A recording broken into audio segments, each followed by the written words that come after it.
Let's see here. What's up, everyone? I am live here. And our topic today is why learn music theory. Now, I have a couple announcements before I start, like I like to do. I'm going to do the 20% off discount. Hey, everybody, for the Beato book and anything on my website. And the code is RB1212, today's date. And another announcement is that I'm going to be participating in the Elba Music Festival composition program in Elba, Italy this summer. And that goes from May 25th to June 3rd. So I will be in Italy teaching at this composition seminar, at workshop performances, recordings, things like that. The deadline for registering is December 15th. So those of you that are in Italy or in Europe that want to come hang out with me for a week, my dear friend Elliot McKinley, it's a festival that he put together. And I will post some information on it. You can actually look it up if you go to, let's see here, just look up Elba Music Festival Composition Program 2019. May 25th to June 3rd. Sign up and come out and hang out. It's supposed to be an incredibly beautiful place. Felipe, thank you so much. I've never been to Italy. I'm Italian, and this will be my first time. I know it's ridiculous, right? What's up, Kevin? Good to see you. So, anyways, I'm going to put up some information on my Facebook page about that for all of you guys. I'll put a post up about it, but the registration deadline is December 15th, so it's in 3 days. Yeah, it's supposed to be a beautiful place. I'm really, really psyched about it. Elliot asked me about it last year, and his dad was, Elliot's dad, William Thomas McKinley, was a composition professor at New England Conservatory where I went to grad school, and he was an incredible composer, great American composer, and his son Elliot is a composition professor himself and a fantastic musician, and I'm very honored that he asked me to participate this year. So, anyways, so I want to get to today's topic on why learn music theory. Music theory comes in handy in many different for many different applications. Now, I'll give you some applications that you might not think of. Why music theory kills feeling, Daniel just says. It doesn't kill feeling. Music theory is simply a way to talk about music when you don't have an instrument with you. It's a way to analyze music, to use words to discuss it. Okay, to put labels on things, right? Just like you put labels on your, when you're organizing something, you put labels. These are your bills from 2017 or whatever it might be, right? You got a box with them with your receipts because you're musicians and you save your receipts to write them off at the end of the year, So, but I'll give you some examples of things that you might not think about. Dean just said defining the language of music. Perfect. I like that. That sounds great. Okay, so for example, if I'm tuning a drum set, okay, to a track, and the track is in the key of E major, okay, then there's a good chance that my toms are probably going to, at least two of the toms are going to be tuned to the tonic and dominant of the key, okay? My snare might be tuned to the key of the song, depending on what, or maybe not tuned to the key of the song. if I'm doing rim shots and I want to have something that grabs your attention or that fights through heavy distortion. I did this video yesterday with Rhett about drum sounds, and it wasn't a video about the greatest drummers of all time. It was just drum sounds. And there's many different types of great drum sounds. I mean, I didn't include Elvin Jones playing on the Real McCoy, which is a McCoy Tyner record that you should know. It's it's an incredible drum sound, but it's basically room mics and then bleeding into the piano mic and other mics too that create this sound. A lot of it is Elvin Jones in the way that he plays. But this knowledge of theory, if I say to myself, okay, I'm going to tune my two toms to the tonic and dominant, for example, or the tonic and the fourth of the key. So you'd have to know what those are. What is the tonic in the key of E major? Well, that requires knowing music theory. Well, E is the tonic. The dominant would be B, okay, because every note in the scale has a name like that. If you've ever heard that term dominant, that refers to the fifth scale degree. The first scale degree is the tonic. The second is the supertonic. Then you have the mediant is the third scale degree. Then the subdominant is the fourth scale degree. It's below the dominant. The fifth scale degree is the dominant. The sixth scale degree is the submediant. And the seventh scale degree is the leading tone because it's leading you back to the tonic. So that's in a major key. This is how these things work. Now, why is that important? This is the language of music. There's a lot of people that say, oh, well, so-and-so, do you think so-and-so knew music theory? Well, in some cases, yes. In other cases, no. Did Paul McCartney know music theory at the beginning of the Beatles? If you ask him to tell you what his first songs were, he'll tell you what chords they were. He says he knew a G, a C, and a G7. Okay? Well, he knew those chords. He also tells a story about taking a bus across town because somebody knew how to play a B7 and he wanted to learn that. If you learn anything, if you watch my Beatles video that I did with my friend Tim Smith the other day, we were talking about the song The End. And at the end of The End, it does, during the guitar solo, it goes C, then it goes to D over C, then it goes E flat over C, F over C, and then C, okay? So those particular chords there, Paul easily could have done this progression.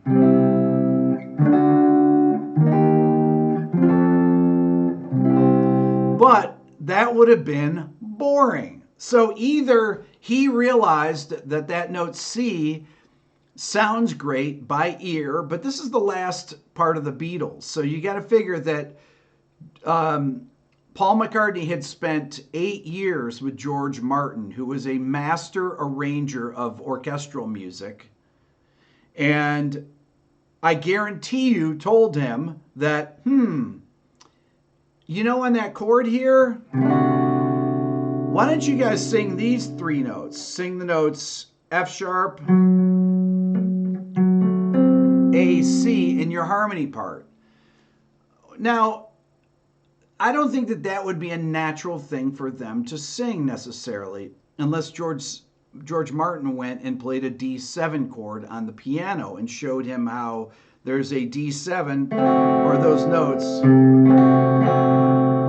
So you got this chord, but they're singing that C in there. And those stacked thirds sound great on that. The same thing on If I Fell in Love with You. Now, there's all different types of motion in the harmony parts. There is parallel motion where the voices move in the same direction. There is contrary motion where the voices move in different directions. And then there's oblique motion where the top harmony stays on one note and the bottom one moves. Okay, that's called oblique motion. Now, how would you know those terms unless there were terms for those terms, right? How could you even discuss that? If I say to you, you know what would be cool? It'd be cool to use oblique motion on that. Now you can say, well, they probably just experimented and came up with that. Well, I say no, I doubt that.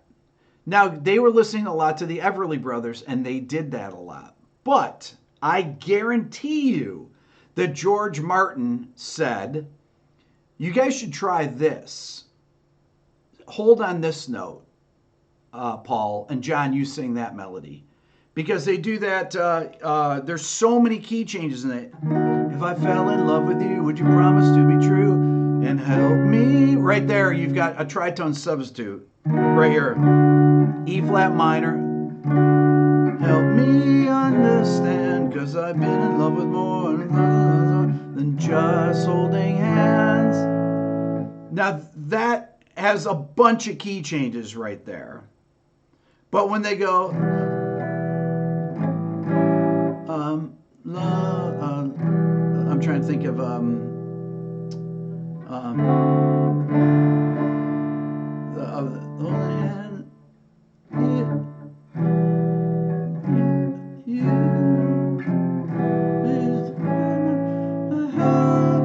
cause I couldn't stand the pain, and I would be sad if I knew love was in vain. That's where the oblique motion happens, is right there. Now, all those, using that 4 minor chord, all this really sophisticated, these sophisticated chord progressions, I don't think that it's a mystery that that stuff, that the Beatles didn't repeat the same things over and over. When you have George Martin there suggesting things, it happens with all producers like that have musical knowledge they can pass on. This is what music theory is good for. I did a video with Pete Thorne when I was in GitCon that he posted on his channel. And if you guys don't know Pete Thorne, he's an amazing guitar player, dear friend of mine. And so he asked me, I was talking about this arpeggio, for example, and I said, I was talking about this thing called a Lydian arpeggio, Lydian major. And I played that, and he said, and I said, that works great over this chord. And he goes, boy, that'd be cool over Purple Haze, or next time I play Purple Haze, I'm going to use that. So I played.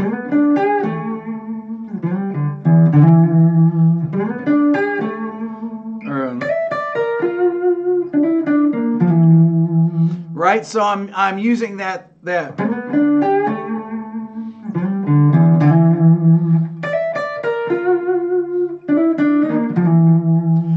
use that Lydian arpeggio, right? That Lydian major. It's really a B flat Lydian major arpeggio. I knew to use that because it's built off the tritone.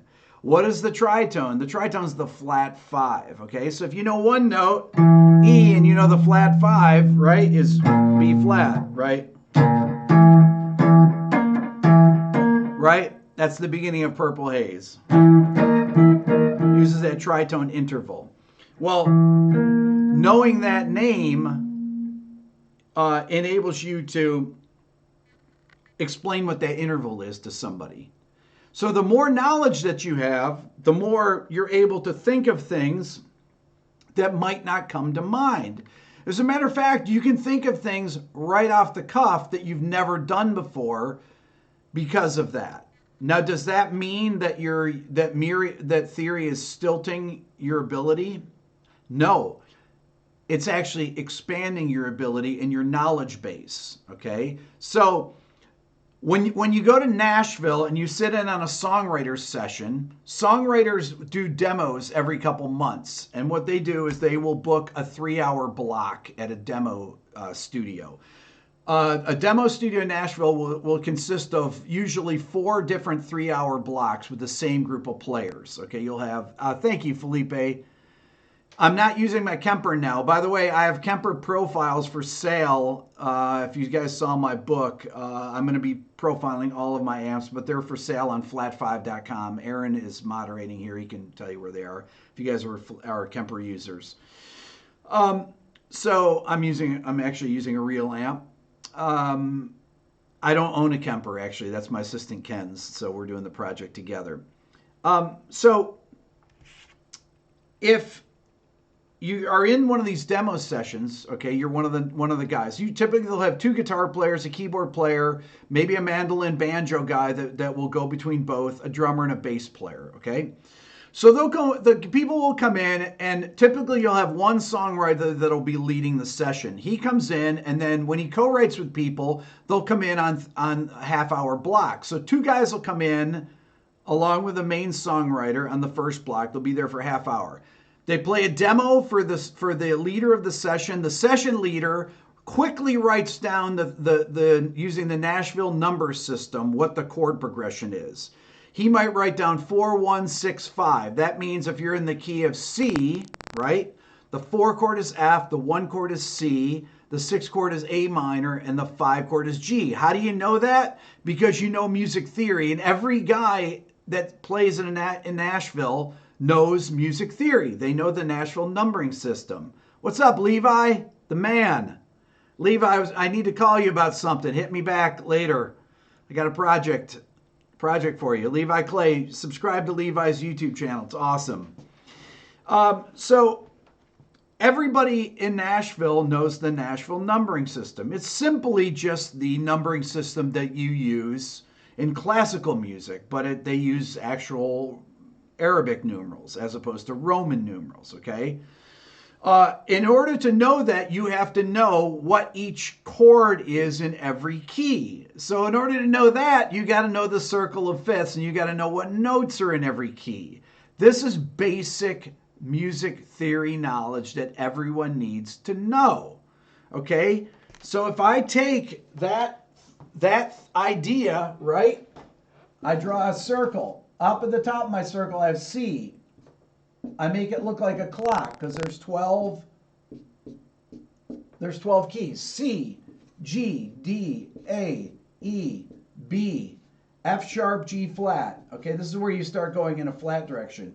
D flat, A flat, E flat, B flat, F. Those are my 12 keys right there, okay? Now, this is the sharp side, this is the flat side. There are 0 sharps and flats in the key of C. There's 1 sharp in G major, 2 sharps in D major, 3 sharps in A major, 4 sharps in E major. Don't get lost. 5 sharps in B major, 6 sharps or 6 flats in F sharp major. This is all in my Beato book. You can just very easily buy it, and you got all this stuff. This is basic music theory. 5 flats, 4 flats, 3 flats, 2 flats, 1 flat. Now, that circle of fifths tells you what notes are in each key. In order to know what chords are in each key, you have to know what notes are in each key, okay? So you have to be able to build a major scale. That's simple, okay? If all you know is how to build a major scale and you know the order of chords in a key, the 1, 4, and 5 are major, 2, 3, 6 are minor, and the 7 is diminished. Forget the 7. You're not going to use that necessarily. Use that in minor keys, okay? You need to know 1, 4, 5, 2, 3, 6, okay? 1, 4, 5 are major, 2, 3, 6 are minor, okay? Then you need to be able to build a scale. Well, G major has 1 sharp. Sharps always work in a particular order, okay? The order of sharps and order of flats are reversed. The order of sharps are F sharp, C sharp, G sharp. They're all fifth related. D sharp, A sharp, E sharp, B sharp. The order of flats is just the opposite. It's reading backwards. B flat, E flat, A flat, D flat. Right? So we're B, E, A, D. G flat, C flat, and then F flat. Okay? So if I put a number over each of these, 2, 3, 4, 5, 6, 7, if you know that, E major has 4 sharps. What are they? Count the first 4. E flat major has 3 flats. Count the first 3. B flat, E flat, A flat. F major has 1 flat, okay, which is B flat. C major has no sharps or flats, so nothing is sharped or flatted, okay? D major has 2 sharps. What sharps? F sharp, C sharp. So if you simply memorize this, C, G, D, A, E, B, F sharp, D flat, A flat, E flat, B flat, F. Okay, memorize that. And then memorize F sharp, C sharp, G sharp, D sharp, A sharp, E sharp, B sharp, B flat, E flat, A flat, D flat, G flat, C flat, F flat. And then know 1, 4, 5 is major, 2, 3, 6 is minor. You know the whole Nashville numbering system and you'll never get a chord wrong. Okay? Now, I'm making it sound simpler than it is, but it's really that simple. Okay? So, when I'm in the key of D, my 1 chord is D major. My 4 chord, you have to go up. You just count letter names. D, E, F, G. That's my 4 chord, G major. Is it sharped or flatted? Well, there's 2 sharps in here, F sharp and C sharp. So it's only when I get to those notes that I have to worry about it. There's not 30 keys, Joe. So D, E, F, G, right? A is the 5th. That's the 5 chord. The 6th chord is B minor. Right, so my 1 chord is D major. Remember, 2, 3, and 6 are minor. So then you have E minor, F sharp minor, because F sharp is sharped, right? That's one of the 2 sharps. Then you go G major is the 4 chord, A major is the 5 chord, and then B minor is the 6 chord, and then the 7th chord is C sharp diminished, because that's our 2nd sharp there.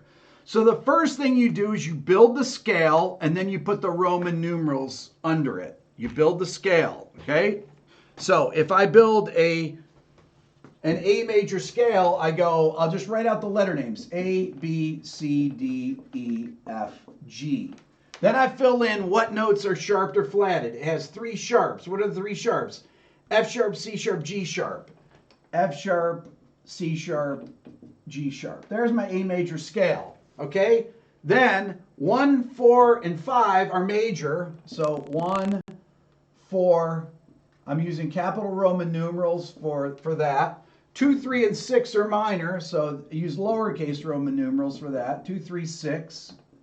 And my 7th chord is actually a diminished 7th chord right there. That little circle means diminished, okay? Here are your major chords, 1, 4, 5, so A, D, and E. Your minor chords are B flat, B minor, C minor, and F sharp minor. I'll put a little slash for minor. And my 7th chord is diminished. Okay, so that's how you know when it's a chord progression and you're in A major. Oh, okay, let's see the 3 chord, C sharp minor. The 4 chord, D major. The 1 chord, A major. 2 chord, 5 chord, E major. 6 chord, F sharp minor. 6, 3, 4, 1, 5.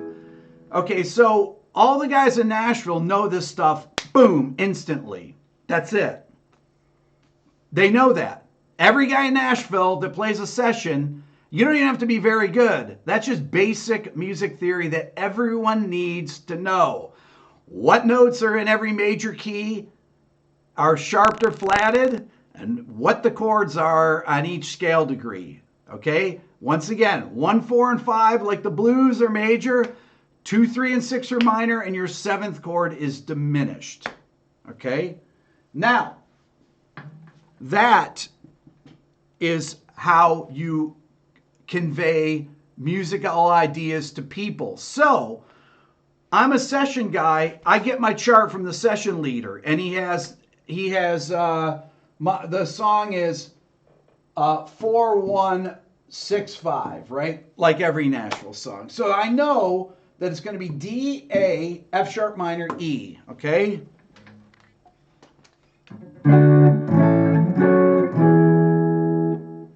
Okay, so if I'm doing that and I want to play, let's say I'm doing a picking part or something to go with this song. And I might do D major. Right? And then, okay, so right there, what did I just do? I came up with a part that went.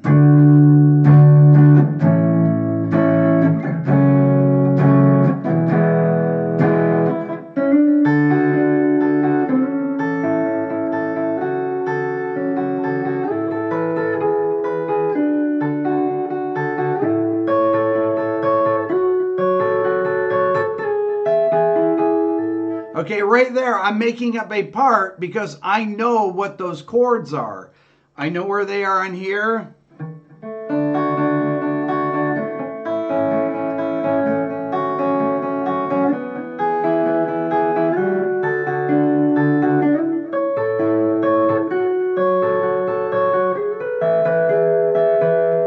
There we go.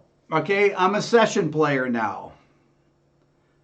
That's all it takes. I'm using music theory to remember what the chords are because I've got that chart. And all the chart says, it has bar lines with just numbers in it. Okay? And then I just played a picking part. I played a D major triad. Why am I yelling? Because I always yell. That's why I'm yelling.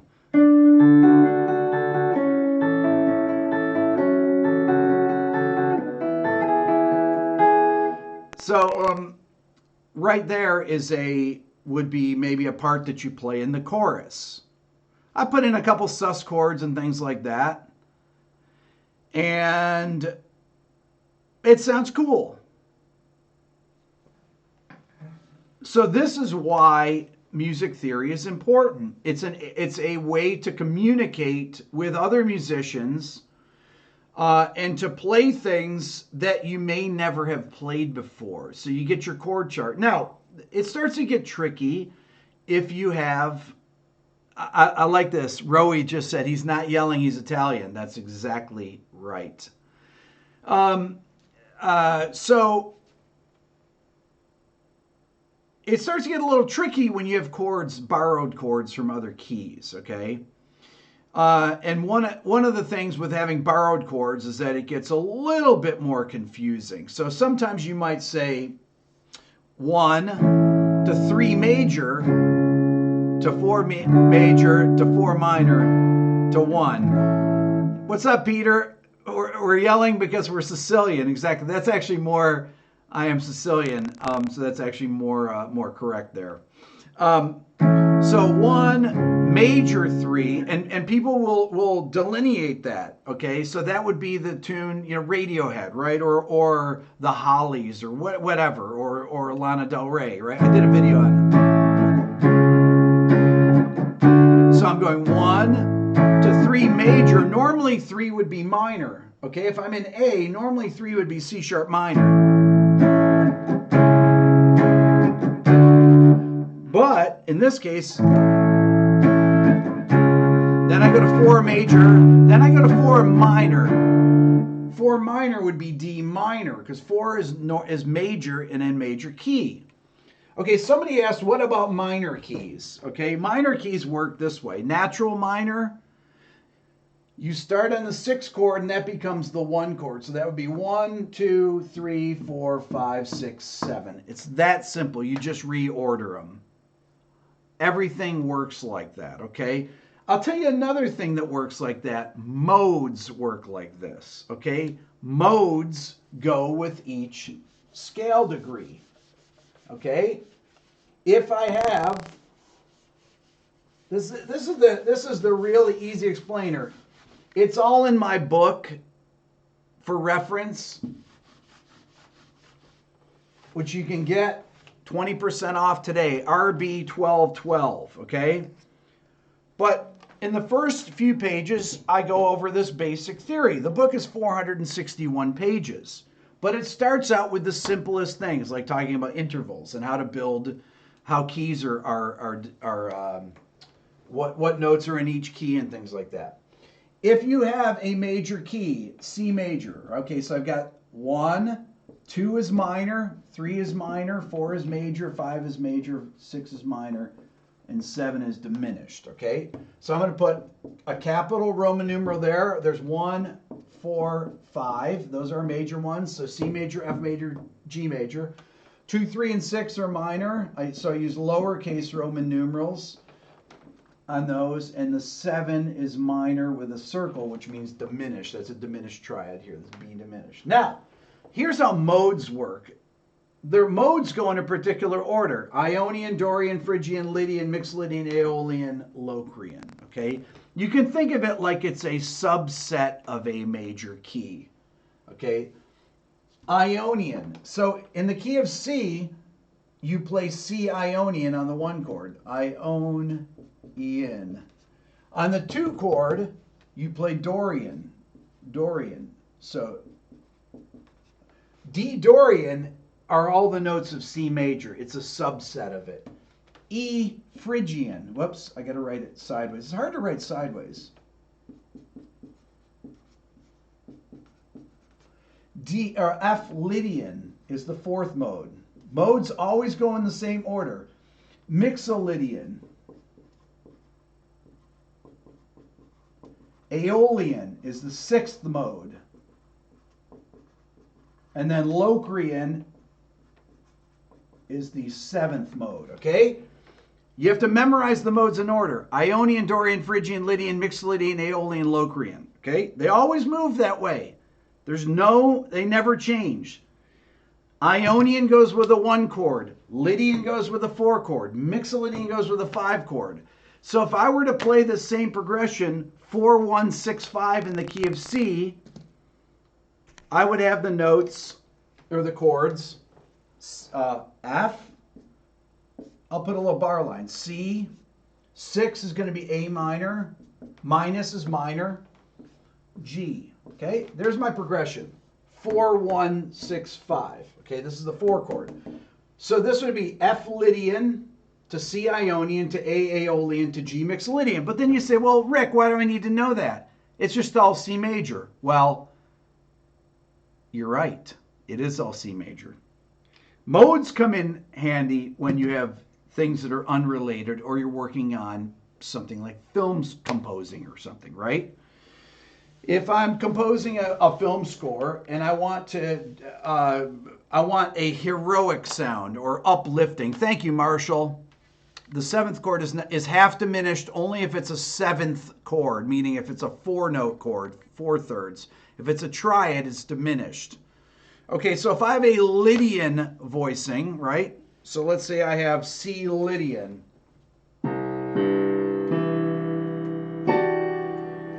Okay, so that's C Lydian chord right there. I'm using the notes, or no, I'll use F Lydian because I'm in C major.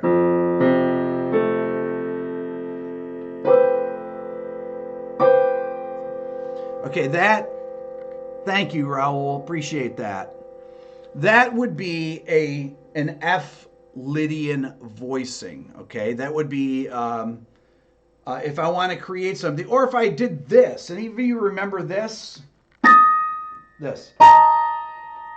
Anybody know what that chord is from? It's a Lydian triad. It's the 1st chord of an old HBO show from about 20 years ago. Anybody know that?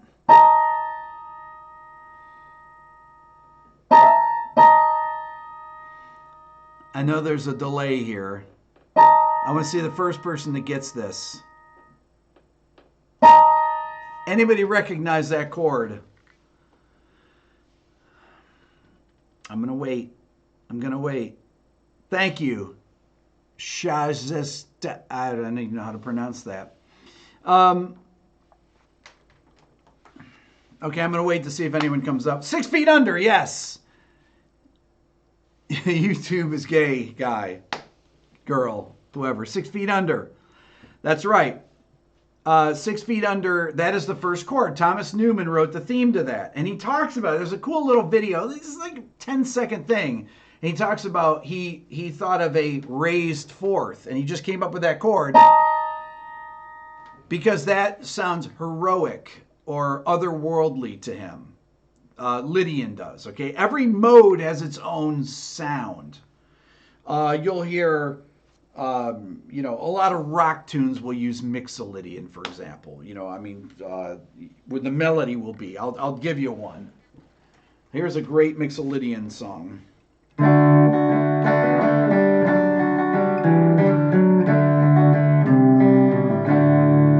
Norwegian Wood by the Beatles is Mixolydian.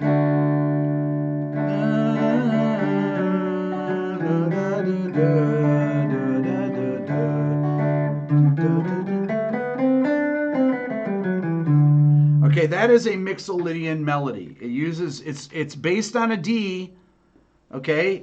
but the melody has a C natural in it. Well, D Mixolydian is the fifth mode of what key? This is where you need to know a little bit of theory.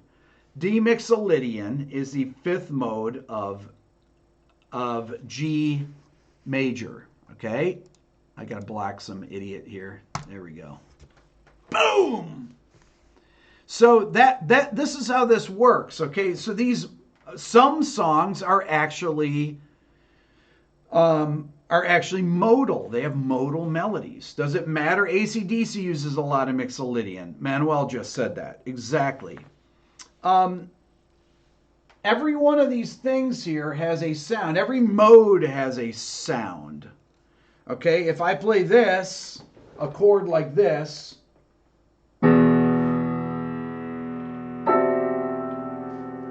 that would be an Aeolian sound. Okay, I'll play it again. Listen.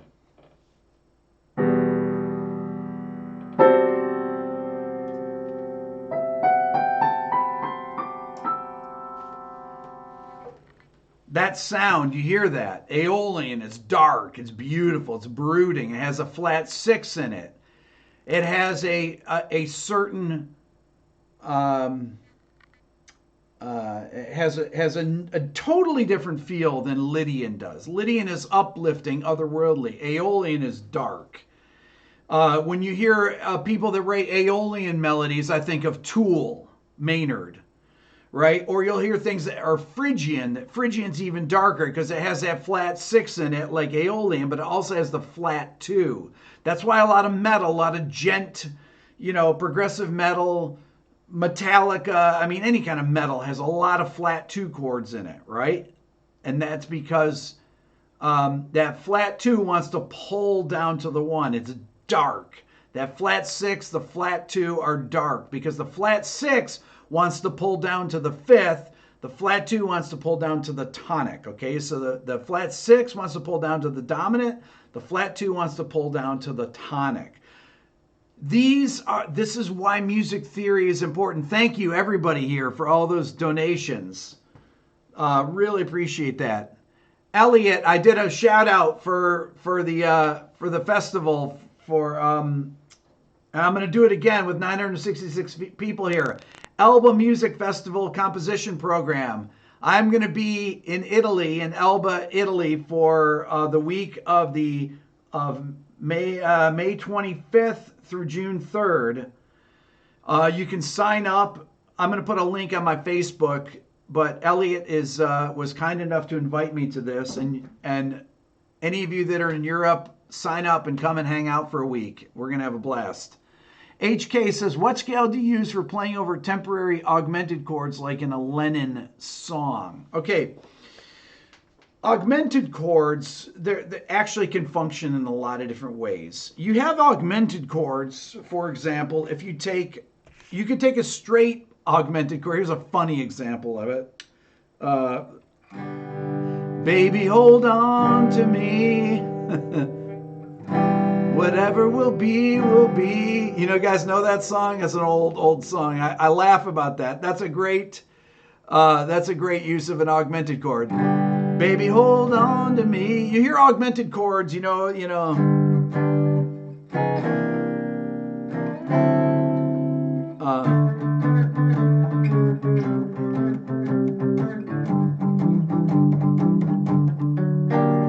right there. There's my augmented chord, right? Typically, HK, you'll find augmented chords will function as a leading tone to a sixth chord, for example, like I just did there. If you have G major 6, you could go, right? So I've got that.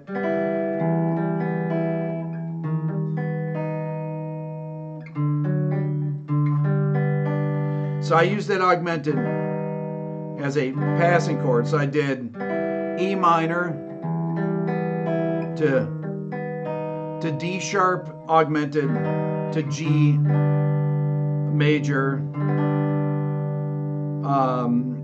and I'm using it as a walk down, but I could also use it this way.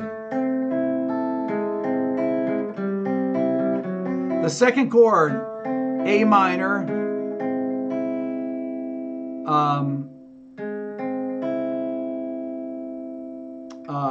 this would be a G sharp. Whoever makes fun of my Italian pronunciation, I'm Italian, but I don't speak Italian. Give me a break. So we've got A minor to G sharp augmented here. If I put an A in the bass, you get that line cliche, just like in Stairway to Heaven. Those are typically how augmented chords are used in pop music, or used to be used. They're almost never used. Hard to find an augmented chord these days. You'll occasionally find a diminished chord, but almost impossible to find an augmented chord, whereas that was a common progression, which is why my Spirit versus Stairway to Heaven video got taken down, because the Spirit people actually took it down, not Zeppelin, all right? Because I said about how common that progression was. So Spirit did their, Spirit did the Taurus song in 1968, and in 1971, 4 records later, Jimmy Page wrote Stairway to Heaven, right? But in 1970, you had, don't want to leave her now, I believe in how. Right there. Dun, dun, dun, dun, dun, dun. On the radio all the time, Something was a massive hit that Jimmy Page must have heard 1,000,000 times. There's probably also, 100 other songs on the radio that had that same line cliche in the same key. It was such a common progression, and it's a joke that they sued Led Zeppelin, who did steal stuff, but they just didn't happen to steal that one. So that's funny. And everybody gives Led Zeppelin a hard time because they got sued for stuff, but they didn't steal everything, But with that generation, honestly, what's up, DJ? DJ Green Arrow. With that generation of people like Lennon, those songwriters from that era, around 1980, you started to see the augmented chord completely disappear from pop music. Just absolutely disappear. 70s, 60s, you could find it all the time. Disappeared totally. Half diminished chords, which goes, this is half diminished chord, was built on the 7th. If it's the 7th chord, tunes like Because by the Beatles. The Beatles use half diminished chords all the time. Everybody use half diminished chords. Very common to use half diminished chords. Steely Dan, bands like that, that was used all the time. And then as music got simpler, thank you, Todd, appreciate that. I missed somebody here. Who else? Tom, thank you very much. Appreciate that. Tell me something about 9th and 13th chords, please. Okay, so let me talk about 9th and 13th chords, because that kind of leads into our next thing.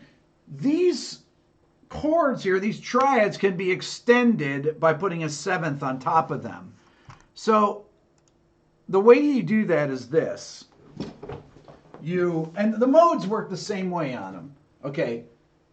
Whether the triads or 7th chords, okay, there's a formula for 7th chords in major keys, okay? 1 and 4 are major 7th chords, okay? So you do it like this, 1 major 7 or 4, and you put major 7, MAJ 7, okay? Your 5 chord is a straight dominant 7th. So in the key of C, it'd be G7. 2, 3, and 6 are minor 7th chords. 2, 3, and 6 are minor 7th chords. And your 7th chord, the chord built on the 7th scale degree, is a minor 7 flat 5. Okay, it's called a half diminished is the other name.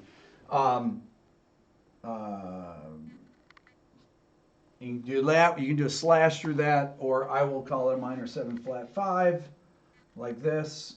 You can do half diminished 7th. You can do minor 7, flat 5. That takes up too much time, but I just put half diminished 7 on there. That actually implies it with half diminished. It implies a minor 7, flat 5. But it's done like this. These are how the chords are constructed, right? You just build chords in thirds. C major is just C, E, G. You just skip a note. So you get C, D, E, F, G. That's a C major triad. If I go G, A, B, then you get C major 7. I just added a 7th on it. 1, 3, 5, 7. Those are the chord tones in a C major 7 chord, okay? If I go to any of these things, if I want to create a half diminished chord, I go B, D, F, A. I just build thirds. B, skip C, D, skip E, F, A. Those are the notes of the chord. That's your 1, your flat 3rd, your flat 5th, and your flat 7. That equals B minor 7, flat 5. Or B half diminished 7 right there. Okay? This is how this stuff works. You can rewind this. You can watch this. This is all the basic major theory you need to know.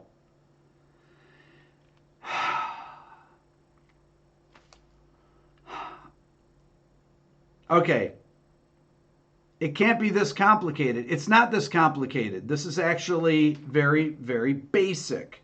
You can memorize this stuff in about 2 days. Probably not even. Buy my book and memorize the first, 10 pages of it. And you really don't even need to know much more after that, unless you want to really be good. Okay? The code RB1212, 20% off anything in my book. Subscribe to the Beato Club. You can find out about it on my website as well. That helps support my channel and do a lot of the stuff that I have coming up and that I've been doing, like my trips that I've been doing and the ones I got coming up. You guys are the best. These are the best people on YouTube right here on this stream and on this channel. I love everybody. I appreciate it. Jari, I see you there. Slanimsky, heptatonic arpeggios, quadratonal arpeggios in the Slanimsky. It's always great to hear from all of you guys. I appreciate it so much and never take it for granted. If you're here, I'm here. Even if you're not here, I'm here. So there you go. Whew. Thank you. Have a great day, everybody.